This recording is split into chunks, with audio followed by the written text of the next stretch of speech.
2025వ సంవత్సరం అక్టోబర్ నెల 8వ రాశి వృశ్చిక రాశి. ఈ వృశ్చిక రాశికి వచ్చేప్పటికల్లా మరి కుంభరాశిలో 4వ రాశిలో గ్రహణం వచ్చింది. తర్వాత శని కూడా వక్రించాడు. అర్ధాష్టమ శని అయిపోయింది అనుకుంటారు, అయిపోలే. నవంబరు 27 వరకు శనికి మీనం మీద కుంభం మీద కూడా అధికారం ఉంది. ఈ అర్ధాష్టమ శని చాలా ఇబ్బందులు పెడతారు. యాక్సిడెంట్లు కావచ్చు, దెబ్బలు తగలవచ్చు, ఏదైనా వ్యాపారంలో పూర్తి నష్టం రావచ్చు. ఎవరో తగాదాలు చూస్తూ ఉంటే, వాడు కొట్టుకుంటూ ఉంటే తెలిసిన వాళ్ళు ఏందో అసలు సంగతి ఏందో, ఎందుకు పోట్లాడుకుంటున్నారు చూద్దామని నిలబడితే రెండో వాడు పొడుస్తాడు, వీడు కింద పడి తన్నుకుంటూ ఉంటాడు, వాడు పారిపోతాడు, చూస్తున్న వాడిని నిన్ను పట్టుకెళ్తారు. ఇట్లాంటివి చేయరాని వాటి వల్ల నష్టాలు ఎక్కువ జరుగుతాయి. ఇటువంటి నష్టాల నుంచి మీరు బయటపడాలి అంటే దాదాపుగా ఈ వృశ్చిక రాశికి ఏ గ్రహాలు కూడా బాగాలేవు. ఏ గ్రహాలు బాగుండకపోవటం వల్ల మీరు ఏం చేయాలి? ఎప్పుడు కూడా కొన్ని చేయరాని పనులు చేస్తున్నారు. ఏమిటయా చేయరాని పనులు? ఎన్ని పుణ్యాలు చేసినా ఒక్క పాపం ఈ పుణ్యాలని మొత్తాన్ని పోగొడుతుంది. ఆడవాళ్ళు చాలామంది ఏం చేస్తారంటే ఇంటి ముందుకి కూరగాయలు అమ్మటానికి వస్తాడు. సరే, ఓ 1/4 కిలో 4 కిలోను కూరగాయలు, పచ్చిమిరపకాయలు ఏమి తీసుకుంటారు. వాడేం చేస్తాడు, వీడి చెంగు పట్టరు, సంచి తీసుకెళ్ళరు. వాడు క్యారీ బ్యాగులో వేసి ఇస్తాడు కూరగాయలు. అవి తెచ్చుకుంటారు, ఆ కూరగాయలు చెక్కు తీస్తారు, ఇవి మొత్తం క్యారీ బ్యాగులో పారేస్తారు. చెక్కులు మొత్తం కూరగాయలు తరుక్కుంటారు. ఇంటి నిండా పడతాయని మొత్తం చెక్కులు మొత్తం క్యారీ బ్యాగులో వేసి ముడి పెడతారు. అవి తీసుకెళ్ళి రోడ్డు మీద ఇసిరేస్తారు. ఆవులు వస్తున్నాయి, ఆవులను కొంటున్నారు. ఆవుల పాల వల్ల వచ్చే నష్టం, పాల వల్ల వచ్చేటువంటి ఆదాయం ఆవుని మేపటానికి చాలదు. ఆవులు మాత్రం మేపుతారు, ఆవులు మాత్రం కొంటారు, దేశం మీద వదులుతారు, వీళ్ళంబడి తిరుగుతాయి. అడుక్కు తినేవాడు మాత్రం వాడు ఎవ్వరూ లేరు కానివ్వండి, అడుక్కు తినేవాళ్ళ కంటే ఘోరంగా ఆవులు తిరుగుతున్నాయి. వాకిట్లోకి వచ్చిన ఆవుకి ఏమి పెట్టరు. ఇట్లా తోటకూర కాడలో, ఆకుకూరలో, లేకపోతే కూరగాయల చెక్కులో, క్యారీ బ్యాగులో మూటగా వారేస్తే అవి చూసి తినడానికి ఉపయోగపడతాయని నోటితో పట్టు కొరికితే లోపల ఉన్నటువంటివి రావు. అట్లా నవిలి మింగేసేస్తుంది. క్యారీ బ్యాగుతో సహా ఆవుకి కడుపులో పోతుంది, ఆ పేగుల్లో పట్టేస్తుంది. ఆ పట్టేసి ఆవు చచ్చిపోతుంది. మరి గోహింస, స్త్రీహింస, శిశుహింస ఇట్లాంటివిగా గర్భం పోయేటట్లుగా చేయటం, గర్భిణీ పుట్టిన పిల్లల్ని చంపడం ఇవన్నీ కూడా మహాపాపాలు. గోహత్య మించిన పాపం ఇంకోటి లేదు. అటువంటి పాపం తెలియక చేస్తున్నారు. నేను చెప్పింది బాగా వినండి. క్యారీ బ్యాగులో కూరగాయ చెక్కులు కానీ అవి వేసి కింద పోకుండా ముడేసి రోడ్డు మీద పడేయద్దు. క్యారీ బ్యాగులు ఇష్టం వచ్చినట్టు పడేయద్దు. అందులో ఏదైనా వేస్తే ఆవులు కానీ ఏ జీవరాశులైనా సరే ఎప్పుడూ కూడా అట్లాంటివి చేస్తే చాలా ఇబ్బంది కలుగుతుంది. కొన్ని జీవరాశులు చచ్చిపోతాయి. ఎందుకంటే ప్రాణిషు సద్భావనాస్తు అన్నారు. ప్రతి జీవరాశిలో ప్రాణం ఉంది. ఆ ప్రాణిని హింసించకుండా ఆ ప్రాణి కూడా బతకాలని మనం కోరుకొని మన చేతనైతే ఆహారం పెట్టాలి. లేకపోతే గడ్డో గాదో తిని అవి బతుకుతాయి. ప్రాణిషు సద్భావనాస్తు విశ్వస్య కళ్యాణమస్తు. ఎన్ని జీవరాశులు, పాము దగ్గర నుంచి ఎత్తేల దగ్గర నుంచి ఏ జీవరాశిని హింసించి చంపే హక్కు మనకు లేదు. అటువంటి పనులు చేయటం వల్ల మరి చాలా ద్రోహం. ఇట్లాంటి వరదలు ఇట్లాంటివి రావటానికి చాలా అవకాశం కనపడుతుంది. ఎక్కడి దాకా వద్దండి, పుట్టల్లో ఉన్న పాములు వాళ్ళు ఏం చేస్తున్నాయి, ఇళ్లలో పోతే జనం కొడతారని చెట్లెక్కి కూర్చొని బతుకుతున్నాయి. ఆ పుట్టలో నీళ్ళు పోయినాయి, పుట్టలో ఉండటానికి వీల్లేదు, పాములు చెట్లెక్కి కూర్చున్నాయి. ఇంట్లో చెట్టు మీదకి పాము వచ్చింది కొడదామంటే అది చాలా తప్పు. వాయు భక్షణ, గాలి పీల్చుకొని బతుకుతుంది సర్పం. సర్పాన్ని చంపడం చాలా తప్పు. ఎయిడ్స్ వ్యాధికి పాము మందు, పాము విషము, తేలు విషం వాడి ఎయిడ్స్ వ్యాధితో చచ్చిపోయే వాళ్ళని బతికిస్తున్నారు. మరి అటువంటి జంతువులను చంపచ్చా? చంపకూడదు. కాబట్టి ఈ వృశ్చిక రాశి వాళ్ళకి పూర్తిగా బాగాలేదు. ఏం పని చేయొద్దు, ఇంట్లో తిని కూర్చోండి. అట్లా కనుక ఏ వ్యాపారం చేసినా మరి లాభం రాకపోగా ఉన్నది మొత్తం పోతుంది. క్రీడా ప్లాట్ఫారం అవుతారు. స్వస్తి. ప్రతి రాశి వాళ్ళకి, ప్రతి వ్యక్తికి, ప్రతి జీవరాశికి ఇప్పుడు చాలా కష్టం వచ్చింది. కుక్కలు ఉన్నాయండి, అవి బజార్లో ఉంటాయి. ఎవరన్నా పెట్టిన తిండి పడి ఉంటాయి. ఈ వరదలకి అవి కూడా బతకలేకుండా పోయినాయి. జీవరాశుల్లో తేళ్ళు ఉన్నాయి, పాములు ఉన్నాయి. అసలు చెప్పాలి అంటే భూమి లోపల 21 లక్షల జీవరాశులు ఉన్నాయి. భూమి పైన 21 లక్షల జీవరాశులు ఉన్నాయి. ఆకాశంలో 21 లక్షల జీవరాశులు ఉన్నాయి. సముద్రంలో 21 లక్షల జీవరాశులు. భూమి లోపల, భూమి పైన, ఆకాశంలో, సముద్రంలో ఈ 4 రకాలు 21 84 లక్షల జీవరాశులు. ఈ 84 లక్షల జీవరాశులు కూడా ఇవాళ బాధపడని జీవరాశి అంటూ ఏదీ లేదు. ఇంత కష్టం ఎందుకు వచ్చింది? ఎవరికి వాళ్ళు బాధలు వచ్చినాయి. ఏ రకంగా బయటపడతాం?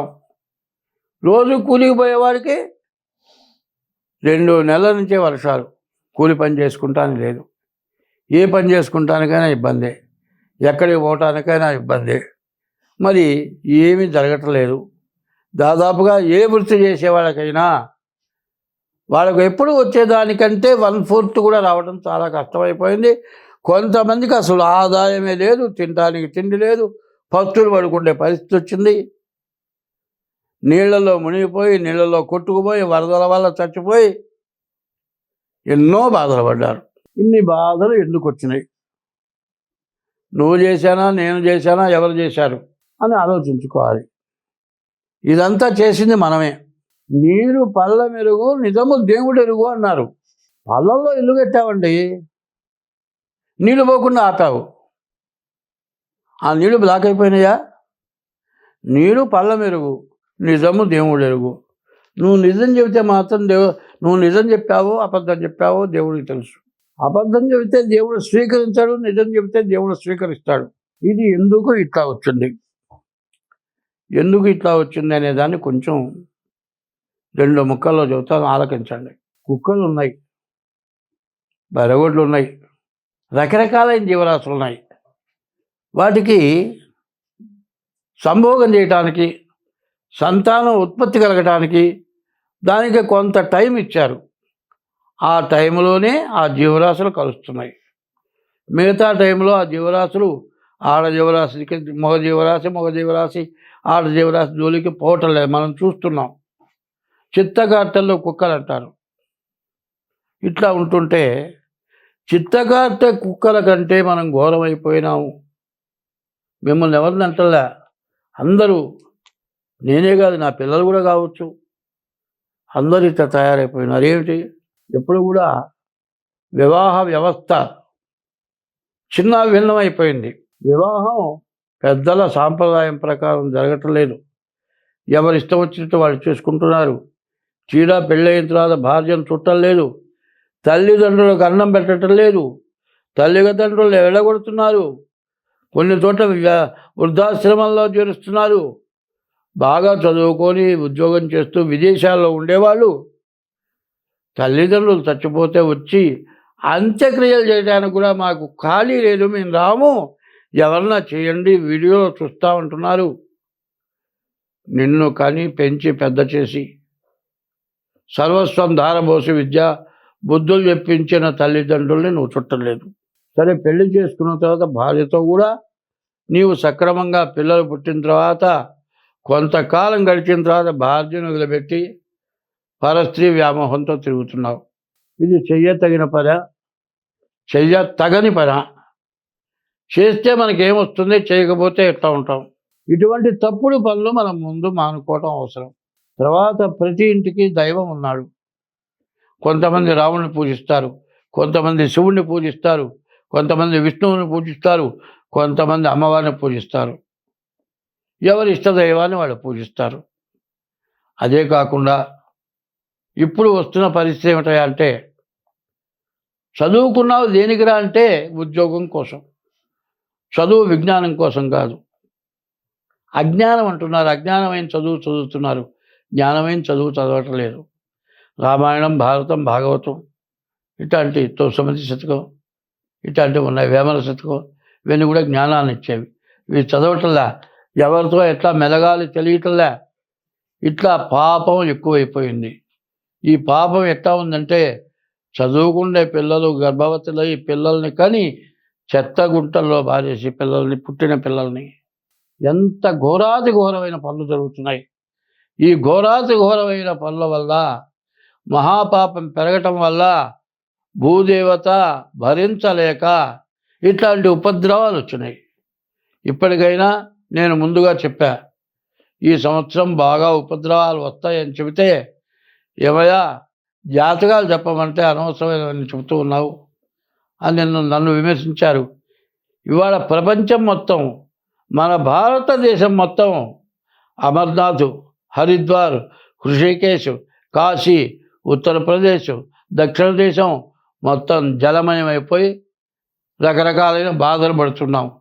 ఇప్పటికైనా మనం చేరుకోవాలా, మనం బాగుండాలా, మనం బతకాలా, మన పిల్ల జల్లా బతకాలా, మన ఇల్లు వాకిళ్ళు ఉండాలా అనే కోరిక ఎవరికైనా ఉంటే మీ ఇష్టదైవాన్ని పూజించండి. తల్లిదండ్రులకు అన్నం పెట్టండి. తల్లిదండ్రులను హింసించబాకండి. పరస్త్రీ వ్యామోహంతో భార్యని బాధ పెట్టబాకండి. ఇవన్నీ మానేసి నీ ఇష్టదైవాన్ని పూజించండి. ఎప్పుడు కూడా జీవితమున సగభాగంబు నిద్దులకే సరిపోవు, మిగిలిన ఆ సగభాగంబు చిత్తశుద్ధి లేకపోవు. అతి నిద్రాలోలుడు తెలివిలేని మూర్ఖుడు, పరమార్థం కానలేక నిద్రతో చెడతాడు. 12 గంటలు మెరుగుతూ ఉంటే 12 గంటలు పనిచేస్తున్నావు, 12 గంటలు నిద్రపోతున్నావు. ఈ 12 గంటలు రాత్రిపూట స్త్రీ వ్యామోహంతో ఉంటున్నావు, తెల్లవారు నిద్రలేస్తున్నావు. ప్రశాంతత కావాలి, ఆవేదన ఎక్కువ, బాధలు ఎక్కువ, ఏం చేయాలో అర్థం కావట్లేదు. మరి తన వృత్తిలో ఏమీ సాగటం లేదు, తలకాయ నొప్పి, కోపం ఎక్కువ వస్తుంది, ప్రశాంతత లేకుండా పోయింది. ప్రశాంతత లేకుండా అశాంతి ఎక్కువై శాంతి లేక బాధపడుతూ ఉన్నారు. అందరం శాంతిగా ఉండాలి, అన్ని జీవరాశులు బాగుండాలంటే ఇష్టదైవాన్ని పూజించండి. ఎప్పుడు కూడా ఒక మంత్రం, ఓం నమ శివాయ, ఓం నమో భగవతే నారాయణాయ, ఇట్లా శ్రీరామ రామ రామ, ఇట్లా మంత్రాలు ఉన్నాయి. ఇవన్నీ కూడా ఖాళీ టైంలో కూర్చొని సెల్ పట్టుకొని చూడటం కాదు కావాల్సింది. సెల్ వచ్చింది ఎందుకయా అంటే చూడరానివన్నీ చూడటానికి. మరి ఫేస్బుక్ ద్వారా పరస్త్రీలు ఎంత అందంగా ఉన్నారో వాళ్ళని చూడటానికి, వాళ్ళకి ఫోన్లు చేయటానికి, వాళ్ళతో మాట్లాడటానికి, దాంతో భ్రష్టు పట్టిపోవటానికి జరుగుతుంది. అవసరమైనంత వరకే ఫోన్ వాడండి, మిగతా టైంలో మీ ఇష్టదైవాన్ని పూజించండి. ఎప్పుడు కూడా భగవంతుడి నామస్మరణ ఎవరైనా సరే ప్రతి వ్యక్తి 2 గంటలు చేయండి. అట్లా చేస్తే మనం ఉపద్రవాల నుంచి బయటపడతాం, అంతా బాగుంటాం. హిట్ టీవీ యాప్, ఇందులో short news, live news, entertainment shows, movies, digital magazines తో పాటు మీ జిల్లా వార్తలను కూడా ఫ్రీగా చూడొచ్చు. ఇంకెందుకు ఆలస్యం, వెంటనే హిట్ టీవీ యాప్ ని డౌన్లోడ్ చేసుకుని ఫ్రీగా ఎంటర్టైన్మెంట్ పొందండి. Hit TV app, hit TV app, please download hit TV app. Hit TV app ని ఫ్రీగా డౌన్లోడ్ చేసుకొని ఎంజాయ్ చేయండి. మీకు నచ్చిన ఎంటర్టైన్మెంట్ కోసం హిట్ టీవీ యాప్ ని ఫ్రీగా డౌన్లోడ్ చేసుకొని ఎంజాయ్ చేయండి. హిట్ టీవీ యాప్ ని డౌన్లోడ్ చేసుకుని ఆస్వాదించండి, ఆశీర్వదించండి. ఇంతమంది సెలబ్రిటీలు హిట్ టీవీ యాప్ ని డౌన్లోడ్ చేసుకోండి అని చెప్తున్నారంటే ఎంత మంచి యాప్ ఆలోచించండి. అమెరికా అమెరికా అమెరికా అమెరికాలో చదవాలనుకునే వాళ్ళకి విశ్వసనీయమైన పేరు మన శౌర్య కన్సల్టెన్సీ. UK లో 1 year masters, UK లో 1 year masters, 2 years work permit up to 5 years visa. Contact Saurya Consultancy. Contact 89851 89851.